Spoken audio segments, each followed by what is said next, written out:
Brought to you by Berkeley College.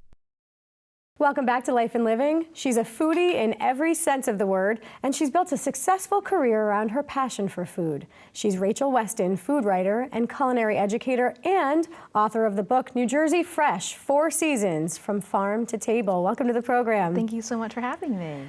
We are the Garden State, right? Because we have such an ample amount of greenery, produce, vegetables, all these things that are, I don't want to say untapped resources, but that so many people don't know about. We're going to talk about your book, New Jersey Fresh, 4 Seasons. We're going to talk about some of those, that produce and what people should be doing. But I want to let our audience get a better understanding of who you are. You were a journalist for a long time. Talk about your work. I was in newspapers. I started as an after-school clerk at my local newspaper in high school, and then just started working at different newspapers and spent 20 years in newspapers, primarily as a photo editor. So I did some writing, but I did mostly work with the photography department, which ended up working out so I could take the photos for my own book, which was something that was a really nice kind of marrying of my prior career to my new one. You were writing a lot about food. Talk about the blog that you had and where you were published. So I was published, I started in 2008, I transferred into culinary, went to culinary school, and shortly after that I started writing a column for the Star Ledger called The Gutsy Gourmet, which was a way to talk to the home cook about things that they could try to take on at home. So you were talking to chefs and people in the area?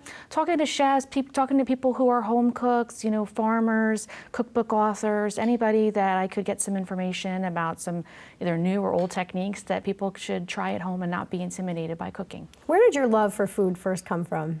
My grandfather was a chef, so there was always great food in the house. He had a little garden in the backyard, so there was always fresh food. He grew up on a farm in Upper Saddle River, so he always appreciated local source produce and the freshness. So from a very young age, I enjoyed food and cooking. So you went to culinary school in 2008, but you didn't pursue a career as a chef. I'm interested to know why. Well, I did, shortly after I graduated, I did run a nonprofit cafe for about 5 years with the nonprofit Elijah's Promise in New Brunswick. We had a cafe in Highland Park called A Better World Cafe. So I did that for about 5 years. And then with having the column starting, and I started teaching the students in the culinary school, I found that I had other talents that I'd also wanted to pursue, and decided to go off on my own and focus more on writing and teaching. So let's talk about the book. You really highlight some terrific farms throughout the state of New Jersey. There are some in particular that you've developed some strong relationships with. Talk about it. Well, when you go to the farmer's market regularly, it's a really good way to establish a relationship. I think it's really important for people to know where their food is coming from. And we have this opportunity to go to a farmer's market once a week and meet a farmer and talk to them every week. So a lot of the farmers that I really love happen to be women farmers in New Jersey. Jess Niederer, who owns Chickadee Creek Farm, she is an organic farmer and was an outstanding farmer of the year in New Jersey and in the country. And I love working with her produce and just kind of supporting her business. Can we talk about the seasons, the 4 seasons, and what produce people should be working with according to the season? So let's start with the spring. Okay. What are the best fruits? What are the best vegetables in the spring? Well, in spring, New Jersey has a great history with asparagus. We're one of the biggest developers of great strains of asparagus through Rutgers University. So asparagus will start coming in April, and there's really a huge difference between the asparagus you can get when it's just picked from the field as opposed to asparagus that might have been picked in Mexico or Chile and sent in. So it's much more tender, it's much more juicy, a lot more flavor. So that's a really great product. What about, I'm sorry, but I have to ask you because I love asparagus, and I'm torn sometimes between the very skinny one and the real thick one. So which one does New Jersey tend to produce? I think you can get them all at all sizes. It just depends what you want to do with them. Okay. So if you wanted to make a soup, I wouldn't use the really skinny, beautiful ones. I'd probably use one of the fatter ones for that. Okay, so go ahead. More vegetables and more produce in the spring, you're going to be having rhubarb and strawberries coming in. Lots of really great leafy greens, baby bok choy, dandelion greens. All from New Jersey? All from New Jersey. There's so many different products that are being grown here in New Jersey. And some of them are unique that you might not really get at the supermarket, but they are pretty readily available when you go to the farmers markets. Okay, what about the winter? Winter, you have a lot of storage crops. You have carrots, potatoes, there should still be some beets, Watermelon radishes are around right now, which is a really fun thing that you have a little surprise. It's a little light green, softball shaped radish, and inside it's like fuchsia inside when you cut into it. It's really beautiful. What would you do with that ingredient? I would usually use it in a salad. You could certainly cook it, but it's really great if you wanted to maybe julienne and quick pickle it, maybe put it on top of a banh mi sandwich, put it in a salad. Just use something to kind of brighten up and awaken your eyes in this winter doldrums.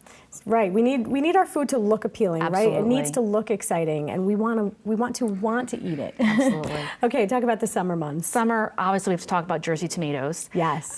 We have a great history with Jersey tomatoes here, and we grow so many different varieties. A lot of them are more heirloom varieties that are not going to be found at the supermarkets because they're weird shapes, and the skin is not necessarily as thick as some of the hybrid varieties. So if you want really flavorful tomatoes, the kind you remember from your childhood, it's great to go to one of the farms to get them because they grow varieties that aren't going to ship as well. They're not going to stock them in the supermarkets. You have to go direct to the source. Okay, and then let's go to the fall. Fall, you have lots of different squashes. You have your butternut squash, your acorn squash, which I love. And we have apples. We have so many different varieties of apples growing here in New Jersey, and a lot of antique apples that you can't get other places are here if you go out to right to the farm to get them. Can we talk about some of the farms around the state that people can be sourcing these products from? There's so many farms. There's probably over 700 farms in the state, and there's over 100 farmers markets in the state. Every single county has them. Many different towns have them. They're not necessarily year-round, but a lot of the farmers markets are also available with some frequency in the winter, either a weekly or a monthly winter farmers market. So it's getting a lot easier to access some of the local farms, and you can go from South Jersey to a big farm like Flame, where they grow a lot of greens, and you could go to a little small boutique farm that really is on 2 acres. And there's a wide variety of different size, shapes, what they grow, what their methods are for growing. So quickly, the CSA program, what is that? What does that stand for? So CSA stands for Community Supported Agriculture. It's a really great thing to get involved with, at the spring. You buy in for an entire season, typically somewhere between 20 and 30 weeks of the year.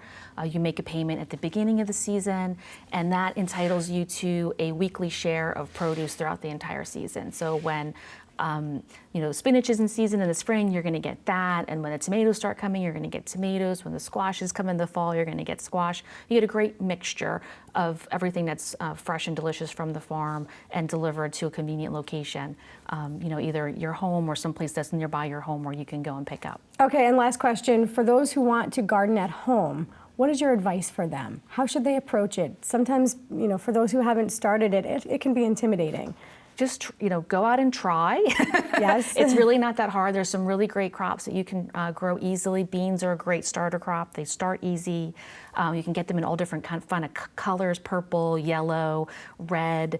Tomatoes are a really great thing to grow. You can even do it on a patio in a little pot if you want to do cherry tomatoes or herbs in a container. So you don't need a ton of land. You don't even need a ton of land. Space. I grow a lot of different vegetables in a very small amount of space, so you can even do it, on the windowsill if you want. Terrific. Rachel Weston, food writer and culinary educator and author of New Jersey Fresh, 4 Seasons from Farm to Table. Thank you so much. Thank you so much for having me. I'm Taiwan Join, Berkeley College, class of 2011, Assistant General Manager, Vera Wang. Kate Hickey, class of 2006, Project Manager at Trocarico Architecture and Design. Sal Frasina, class of 2009, Chief Construction Inspector, Con Edison. Tracy Mondale, class of 2010, Sales Space Manager, PepsiCo. From different walks of life, our students succeed in different ways. Yet their first step is exactly the same: Berkeley College.